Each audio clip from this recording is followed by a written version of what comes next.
Halo, selamat datang di Explainer kita hari ini. Di tengah badai global yang lagi bener-bener nggak menentu, kita baru aja ngelihat pergerakan yang luar biasa terjadi di pasar keuangan kita. Hari ini, kita bakal bedah tuntas salah satu langkah paling masif dan berani yang baru saja diambil oleh Bank Indonesia buat melindungi mata uang kita dari tekanan yang luar biasa berat.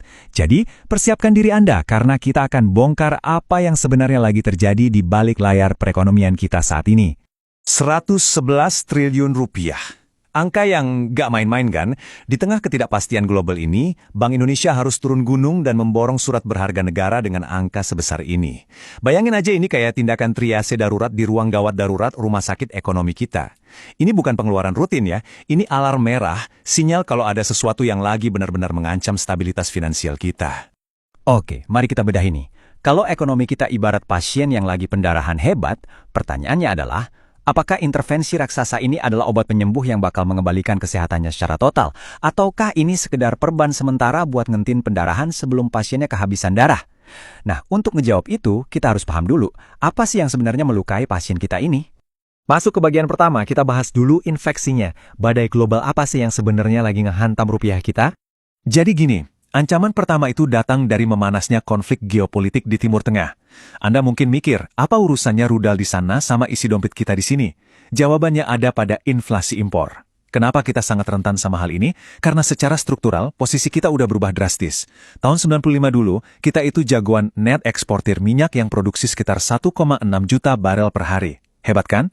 Tapi hari ini, kita berubah jadi net importir. Cuma produksi sekitar 600.000 barel per hari. Nyaris separuh kebutuhan energi kita itu hasil impor. Dan ini tergambar jelas banget dari data historis. Mulai dari invasi Irak, Arab Spring, serangan Aramco, sampai konflik Gaza sekarang, pasar minyak itu selalu bereaksi instan. Harga langsung melonjak tajam. Ini barat bom waktu buat kita. Kenapa? Ya karena hampir semua impor energi kita yang raksasa tadi harus kita bayar pakai dolar Amerika Serikat. Buat ngasih gambaran seberapa ngerinya, hitung-hitungannya gini. Setiap kali harga minyak dunia naik 10 dolar aja per barel, beban biaya impor tahunan kita itu langsung bengkak sekitar 3-4 miliar dolar.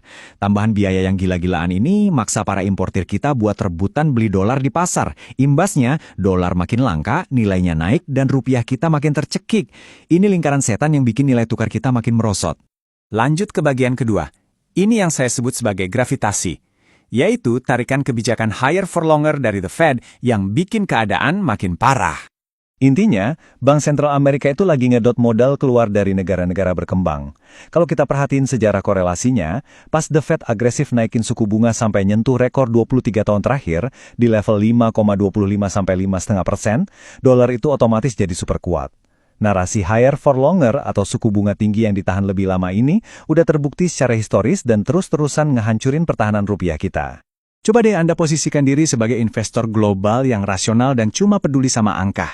Di satu sisi, Anda bisa dapat imbal hasil sekitar 4,5-4,7% dari US Treasury yang hitungannya nyaris bebas resiko. Di sisi lain, SBN Indonesia nawarin 6,7-7%. Selisihnya tipis banget. Belum lagi ada resiko mata uang yang melemah plus resiko negara berkembang. Secara matematis, dengan dolar yang terus menguat, naruh duit di obligasi Indonesia itu tiba-tiba kerasa nggak sepadan sama resikonya. Masuk ke bagian ketiga, kita cek tanda-tanda vitalnya. Mari kita lihat realitas pahit dari eksodus modal yang dialami pasien kita ini.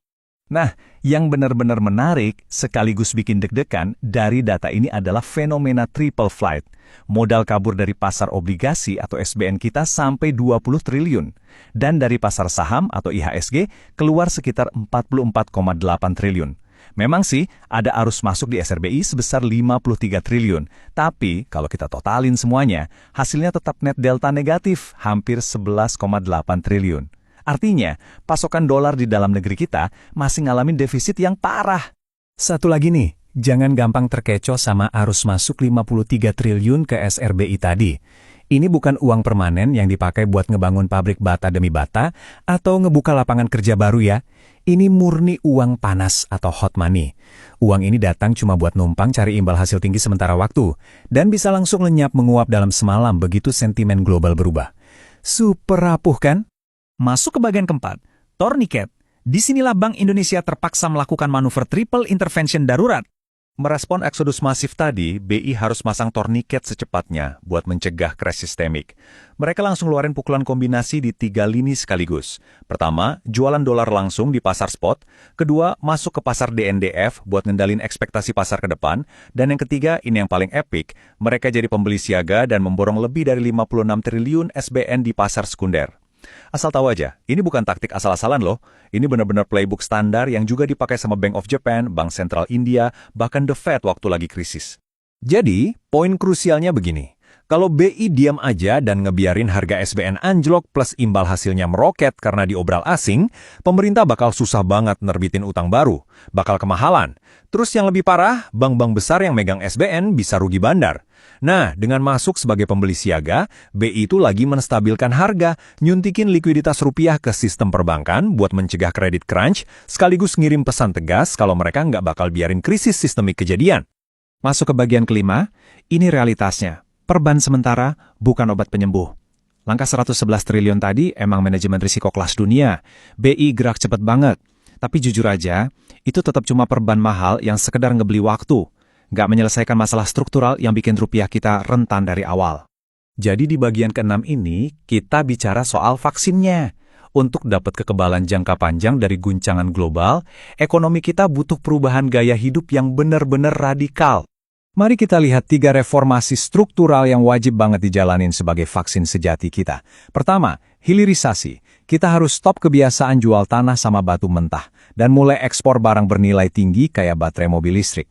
Kedua, kita butuh foreign direct investment, uang permanen yang benar-benar ngebangun pabrik, bukan cuma hot money yang gampang kabur. Dan ketiga, disiplin fiskal yang ketat. Kita harus jaga utang tetap aman dan kerja keras naikin rasio pajak yang masih aja nyangkut di kisaran 10-11%. Saya suka banget sama kutipan ini.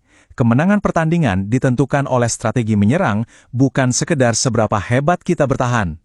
Bank Indonesia saat ini udah ibarat kiper heroik yang terbang sana-sini, nangkis tembakan lewat intervensi 111 triliunnya.